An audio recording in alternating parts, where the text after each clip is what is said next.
श्री बृहस्पतिवार व्रत कथा। भारतवर्ष में एक प्रतापी और दानी राजा राज्य करता था। वह नित्य गरीबों और ब्राह्मणों की सहायता करता था। ये बात उसकी रानी को अच्छी नहीं लगती थी। वो न ही गरीबों को दान देती और न ही भगवान का पूजन करती थी, और राजा को भी दान देने से मना किया करती थी। एक दिन राजा शिकार खेलने वन को गए हुए थे, तो रानी महल में अकेली थी। उसी समय बृहस्पति देव साधु वेश में राजा के महल में भिक्षा के लिए गए और भिक्षा मांगी।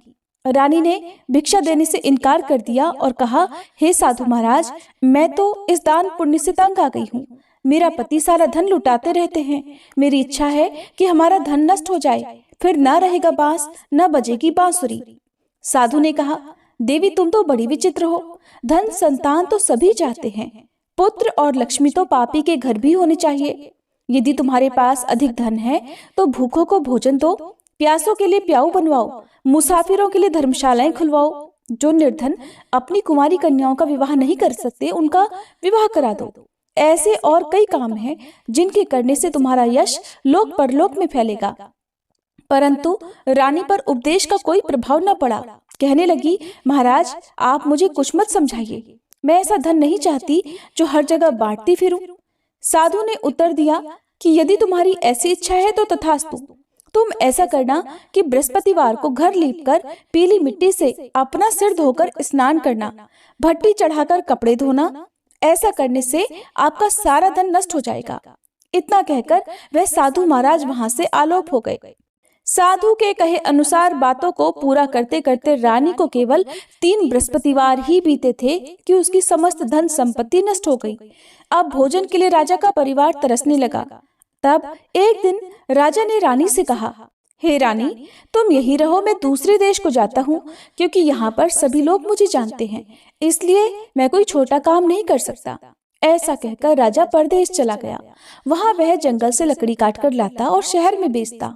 इस तरह से वह अपना जीवन व्यतीत करने लगा। इधर राजा के परदेश जाते ही रानी और दासी दुखी रहने लगी। एक बार जब रानी और दासी को 7 दिन तक बिना भोजन के रहना पड़ा, तो रानी ने अपनी दासी से कहा, हे दासी, पास ही के नगर में मेरी बहन रहती है, वह बड़ी धनवान है, तू उसके पास जा और कुछ ले आ, ताकि थोड़ी बहुत गुजर बसर हो जाए। दासी रानी की बहन के पास गई। उस दिन गुरुवार था और रानी की बहन उस समय बृहस्पतिवार व्रत की कथा सुन रही थी। दासी ने रानी की बहन को अपनी रानी का संदेश दिया, लेकिन रानी की बहन ने कोई उत्तर नहीं दिया। जब दासी को रानी की बहन से कोई उत्तर नहीं मिला, तब वह बहुत दुखी हुई। उसे क्रोध भी आया। दासी ने वापस आकर रानी को सारी बात बता दी। सुनकर रानी ने अपने भाग्य को कोसा। उधर रानी की बड़ी बहन ने सोचा कि मेरी बहन की दासी आई थी, परंतु मैं उससे नहीं बोली, इससे वह बहुत दुखी हुई होगी। कथा सुनकर और पूजन समाप्त करके वह अपनी बहन के घर आई और कहने लगी, हे बहन, मैं बृहस्पतिवार का व्रत कर रही थी। तुम्हारी दासी मेरे घर आई थी, परंतु जब तक कथा होती है तब तक न तो उठते हैं और न ही बोलते हैं, इसलिए मैं नहीं बोली। कहो दासी क्यों गई थी? रानी बोली, बहन तुमसे क्या छुपाऊं, हमारे घर में खाने तक को अनाज नहीं था। ऐसा कहते कहते रानी की आंखें भर आई। उसने दासी समेत पिछले 7 दिनों से भूखे रहने की बात अपनी बहन को विस्तार पूर्वक सुना दी। रानी की बहन बोली, देखो बहन, भगवान बृहस्पति देव सबकी मनोकामना पूर्ण करते हैं। देखो शायद तुम्हारे घर में अनाज रखा हो। पहले तो रानी को विश्वास नहीं हुआ, पर बहन के आग्रह करने पर उसने अपनी दासी को घर के अंदर भेजा, तो उसे सचमुच अनाज से भरा हुआ एक घड़ा मिल गया। ये देखकर दासी को बड़ी हैरानी हुई। दासी रानी से कहने लगी, हे रानी, जब हमको भोजन नहीं मिलता तो हम व्रत ही तो करते हैं, इसलिए क्यों न इनसे व्रत की कथा और विधि पूछ ली जाए, ताकि हम भी व्रत कर सकें। तब रानी ने अपनी बहन से बृहस्पतिवार व्रत के बारे में पूछा। उसकी बहन ने बताया, बृहस्पतिवार के व्रत में चने की दाल और मुनक्का से विष्णु भगवान का केले की जड़ में पूजन करें, दीपक जलाएं, व्रत कथा सुने और पीला भोजन ही करें। इससे बृहस्पति देव प्रसन्न होते हैं। व्रत और पूजन विधि बताकर रानी की बहन अपने घर को लौट गई। 7 दिन के बाद जब गुरुवार आया तो रानी और दासी ने व्रत रखा। घुड़साल में जाकर चना और गुड़ लेकर आई, फिर उससे केले की जड़ तथा विष्णु भगवान का पूजन किया। अब पीला भोजन कहाँ से आए, इस बात को लेकर दोनों बहुत दुखी थे। क्योंकि उन्होंने व्रत रखा था, इसलिए बृहस्पति देव उनसे प्रसन्न थे। इसलिए वे एक साधारण व्यक्ति का रूप धारण कर 2 थालों में सुंदर पीला भोजन दासी को दे गए। भोजन पाकर दासी प्रसन्न हुई और फिर रानी के साथ मिलकर भोजन ग्रहण किया। उसके बाद वे सभी गुरुवार को व्रत और पूजन करने लगी। बृहस्पति भगवान की कृपा से उनके पास फिर से धन संपत्ति आ गई, परंतु रानी फिर से पहले की तरह आलस्य करने लगी। तब दासी बोली, देखो रानी, तुम पहले भी इसी प्रकार आलस्य करती थी। तुम्हें धन रखने में कष्ट होता था, इस कारण सभी धन नष्ट हो गया, और अब जब भगवान बृहस्पति की कृपा से धन मिला है तो तुम्हें फिर से आलस्य होता है। रानी को समझाते हुए दासी कहती है कि बड़ी मुसीबतों के बाद हमने ये धन पाया है, इसलिए हमें दान पुण्य करना चाहिए, भूखे मनुष्यों को भोजन कराना चाहिए और धन को शुभ कार्यों में खर्च करना चाहिए, जिससे तुम्हारे कुल का यश बढ़ेगा, स्वर्ग की प्राप्ति होगी और पितर प्रसन्न होंगे। दासी की बात मानकर रानी अपना धन शुभ कार्यों में खर्च करने लगी, जिससे पूरे नगर में उसका यश फैलने लगा। उधर वह राजा एक दिन दुखी होकर जंगल में एक पेड़ के नीचे आसन जमाकर बैठ गया। वह अपनी दशा को याद करके व्याकुल होने लगा। बृहस्पतिवार का दिन था। एकाएक उसने देखा कि निर्जन वन में एक साधु प्रकट हुए। वह साधु वेश में स्वयं बृहस्पति देवता थे।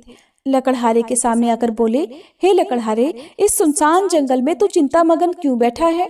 लकड़हारे ने दोनों हाथ जोड़कर प्रणाम किया और उत्तर दिया, महात्मा जी, आप सब कुछ जानते हैं, मैं क्या कहूँ? ये कहकर वह रोने लगा और साधु को अपनी आत्मकथा सुनाई। महाराज जी ने कहा, तुम्हारी स्त्री ने बृहस्पति के दिन बृहस्पति भगवान का निरादर किया है, जिसके कारण रुष्ट होकर उन्होंने तुम्हारी ये दशा कर दी। अब तुम चिंता दूर करके मेरे कहने पर चलो तो तुम्हारे सभी कष्ट दूर हो जाएंगे और भगवान पहले से भी अधिक संपत्ति देंगे। तुम बृहस्पति के दिन कथा किया करो। 2 पैसे के चने मुनक्का लाकर उसका प्रसाद बनाओ और शुद्ध जल से लोटे में शक्कर मिलाकर अमृत तैयार करो। कथा के पश्चात अपने सारे परिवार और सुनने वाले प्रेमियों में अमृत और प्रसाद बांटकर आप भी ग्रहण करो। ऐसा करने से भगवान तुम्हारी सब मनोकामनाएं पूर्ण करेंगे। साधु के ऐसे वचन सुनकर लकड़हारा बोला, हे प्रभु, मुझे लकड़ी बेचकर इतना पैसा नहीं मिलता जिससे भोजन के बाद कुछ बचा सकूं। मैंने रात में अपनी पत्नी को व्याकुल देखा है। मेरे पास कुछ भी नहीं जिससे मैं उसकी खबर मंगा सकूं। साधु ने कहा, हे लकड़हारे, तुम किसी बात की चिंता मत करो। बृहस्पति के दिन तुम रोजाना की तरह लकड़ियां लेकर शहर को जाओ। तुमको रोज से 2 गुना धन प्राप्त होगा, जिससे तुम भलीभांति भोजन कर लोगे और बृहस्पति देव की पूजा का सामान भी आ जाएगा। इतना कहकर साधु अंतर ध्यान हो गए। धीरे धीरे समय बीतने पर फिर वही बृहस्पतिवार का दिन आया। लकड़हारा जंगल से लकड़ी काटकर किसी शहर में बेचने गया। उसे उस दिन और दिन से अधिक पैसा मिला। राजा ने चना गुड़ आदि लाकर गुरुवार का व्रत किया। उस दिन से उसके सभी क्लेश दूर हुए, परंतु जब दोबारा गुरुवार का दिन आया तो बृहस्पतिवार का व्रत करना भूल गया। इस कारण बृहस्पति भगवान नाराज हो गए।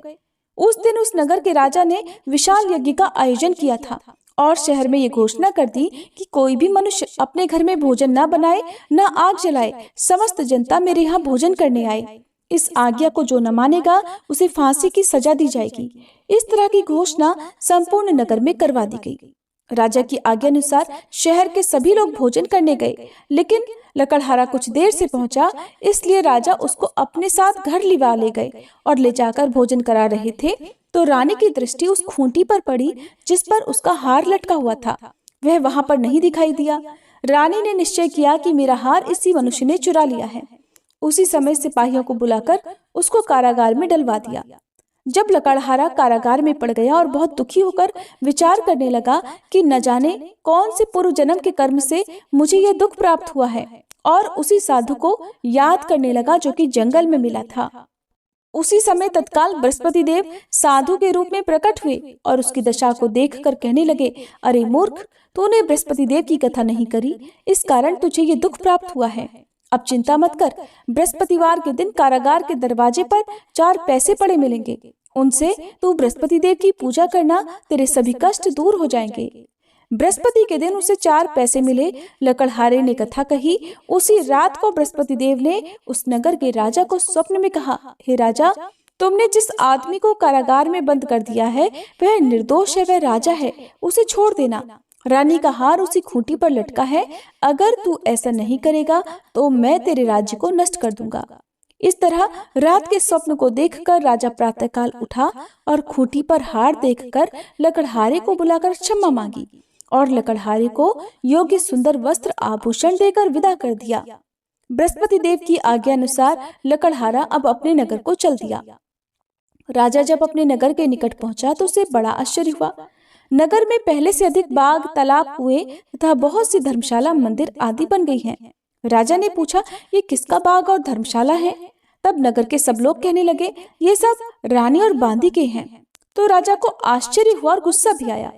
जब रानी ने ये खबर सुनी कि राजा आ रहे हैं तो उन्होंने बांदी से कहा, हे दासी, देख, राजा हमको कितनी बुरी हालत में छोड़ गए थे।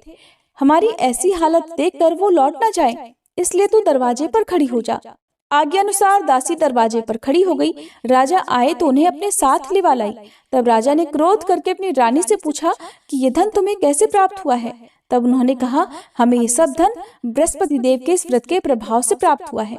अब राजा ने निश्चय किया कि 7 रोज बाद तो सभी बृहस्पति देव का पूजन करते हैं, परंतु मैं प्रतिदिन दिन में 3 बार कहानी और रोज व्रत किया करूंगा। अब हर समय राजा के दुपट्टे में चने की दाल बंधी रहती और दिन में 3 बार कहानी कहता। एक रोज राजा ने विचार किया कि चलो अपनी बहन के यहाँ हो आए। इस तरह निश्चय कर राजा घोड़े पर सवार होकर अपनी बहन के यहाँ को चलने लगा। मार्ग में उसने देखा कि कुछ आदमी एक मुर्दे को लिए जा रहे हैं। उन्हें रोककर राजा कहने लगा, अरे भाइयों, मेरी बृहस्पति देव की कथा सुन लो। वे बोले, लो, हमारा तो आदमी मर गया है, इसको अपनी कथा की पड़ी है। परंतु कुछ आदमी बोले, अच्छा कहो, हम तुम्हारी कथा भी सुनेंगे। राजा ने दाल निकाल ली और जब कथा आधी हुई थी कि मुर्दा हिलने लग गया और जब कथा समाप्त हो गई तो राम राम करके वह मनुष्य उठकर खड़ा हो गया। आगे मार्ग में उसे एक किसान खेत में हल चलाता मिला। राजा ने उसे देखा तो उससे बोले, अरे भैया, तुम मेरी बृहस्पतिवार की कथा सुन लो। किसान बोला, जब तक मैं तेरी कथा सुनूंगा तब तक 4 हरैया जोत लूंगा। जा, अपनी कथा किसी और को सुनाना। इस तरह राजा आगे चलने लगा। राजा के हटते ही बैल पछाड़ खाकर गिर गए और उस किसान के पेट में बड़ी जोर का दर्द होने लगा। उसी समय उसकी माँ रोटी लेकर आई। जब उसने ये देखा तो अपने पुत्र से सब हाल पूछा और बेटे ने सभी हाल कह दिया। तो बुढ़िया दौड़ी दौड़ी उस घुड़सवार के पास गई और उससे बोली कि मैं तेरी कथा सुनूंगी, तू अपनी कथा मेरे खेत पर चलकर ही कहना। राजा ने बुढ़िया के खेत पर जाकर कथा कही, जिसके सुनते ही बैल उठ खड़े हुए और किसान के पेट का दर्द भी बंद हो गया। राजा अपनी बहन के घर पहुंचा। बहन ने भाई की खूब मेहमानी की। दूसरे रोज प्रातःकाल राजा जगा तो वह देखने लगा कि सब लोग भोजन कर रहे हैं।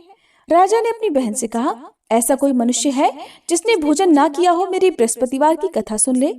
बहन बोली, है भैया, ये देश ऐसा ही है। पहले यहाँ लोग भोजन करते हैं, बाद में अन्य काम करते हैं। अगर कोई पड़ोस में हो तो देखाऊं। वो ऐसा कहकर देखने चली गई, परंतु उसे ऐसा कोई व्यक्ति नहीं मिला जिसने भोजन ना किया हो। अतः वह एक कुम्हार के घर गई जिसका लड़का बीमार था। उसे मालूम हुआ कि उनके यहाँ 3 रोज से किसी ने भोजन नहीं किया है। रानी ने अपने भाई की कथा सुनने के लिए कुम्हार से कहा। वह तैयार हो गया। राजा ने जाकर बृहस्पतिवार की कथा कही, जिसको सुनकर उसका लड़का ठीक हो गया। अब तो राजा की प्रशंसा होने लगी। एक दिन राजा ने अपनी बहन से कहा, हे बहन, अब हम अपने घर को जाएंगे, तुम भी तैयार हो जाओ। राजा की बहन ने अपनी सास से कहा। सास ने कहा, हाँ चली जा, परंतु अपने लड़कों को मत ले जाना, क्योंकि तेरे भाई के कोई संतान नहीं है। बहन ने अपने भैया से कहा, हे भैया, मैं तो चलूंगी, पर कोई बालक नहीं जाएगा। राजा बोला, जब कोई बालक नहीं जाएगा तब तुम भी जाकर क्या करोगी? बड़े दुखी मन से राजा अपने नगर को लौट आया। राजा ने अपनी रानी से कहा, हम निर्वंशी राजा हैं, हमारा मुंह देखने का धर्म नहीं है और कुछ भोजन आदि नहीं किया। रानी बोली, हे प्रभु, बृहस्पति देव ने हमें सब कुछ दिया है, वह हमें संतान अवश्य देंगे। उसी रात को बृहस्पति देव ने राजा से स्वप्न में कहा, हे राजा, उठ, सभी सोच त्याग दे, तेरी रानी गर्भ से है। राजा को ये बात सुनकर बड़ी खुशी हुई। 9वें महीने में उसके गर्भ से एक सुंदर पुत्र पैदा हुआ। तब राजा बोला, हे रानी, स्त्री बिना भोजन के रह सकती है, पर बिना कहे नहीं रह सकती। जब मेरी बहन आए तब तुम मुझसे कुछ मत कहना। रानी ने सुनकर हाँ कर दिया। जब राजा की बहन ने ये शुभ समाचार सुना तो वह बहुत खुश हुई और बधाई लेकर अपने भाई के यहाँ आई। तभी रानी ने कहा, घोड़ा चढ़कर तो नहीं आई, गधा चढ़ी आई। राजा की बहन बोली, भाभी, मैं इस प्रकार न कहती तो तुम्हें संतान कैसे मिलती? बृहस्पति देव ऐसे ही हैं, जैसे जिसके मन में कामनाएं हैं सभी को पूर्ण करते हैं। जो सद्भावना पूर्वक बृहस्पतिवार का व्रत करता है और कथा पढ़ता है अथवा सुनता है, दूसरों को सुनाता है, बृहस्पति देव उसकी सभी मनोकामनाएं पूर्ण करते हैं। प्रेम से बोलिए बृहस्पति देवता की जय। ओम जय बृहस्पति देवा, स्वामी जय बृहस्पति देवा। छिन छिन भोग लगाऊं, कदली फल मेवा। ओम जय बृहस्पति देवा। तुम पूर्ण परमात्मा, तुम अंतर्यामी, स्वामी तुम अंतर्यामी। जगत पिता जगदीश्वर, जगत पिता जगदीश्वर, तुम सबके स्वामी। ओम जय बृहस्पति देवा। चरणामृत निज निर्मल, सब पातक हरता, स्वामी सब पातक हरता। सकल मनोरथ दायक, सकल मनोरथ दायक, कृपा करो भरता। ओम जय बृहस्पति देवा। तन मन धन अर्पण कर, जो जन शरण पड़े, स्वामी जो जन शरण पड़े। प्रभु प्रकट तब होकर, प्रभु प्रकट तब होकर, आकर द्वार खड़े। ओम जय बृहस्पति देवा। दीन दयाल दयानिधि, भक्तन हितकारी, स्वामी भक्तन हितकारी। पाप दोष सब हरता, पाप दोष सब हरता, भव बंधन हारी। ओम जय बृहस्पति देवा। सकल मनोरथ दायक, सब संशय तारो, स्वामी सब संशय तारो। विषय विकार मिटाओ, विषय विकार मिटाओ, संतन सुखकारी। ओम जय बृहस्पति देवा। जो कोई आरती तेरी प्रेम सहित गावे, स्वामी प्रेम सहित गावे। ज्येष्ठानंद बंद सो सो निश्चय पावे। ओम जय बृहस्पति देवा। ओम जय बृहस्पति देवा, स्वामी जय बृहस्पति देवा। छिन छिन भोग लगाऊं, कदली फल मेवा। ओम जय बृहस्पति देवा।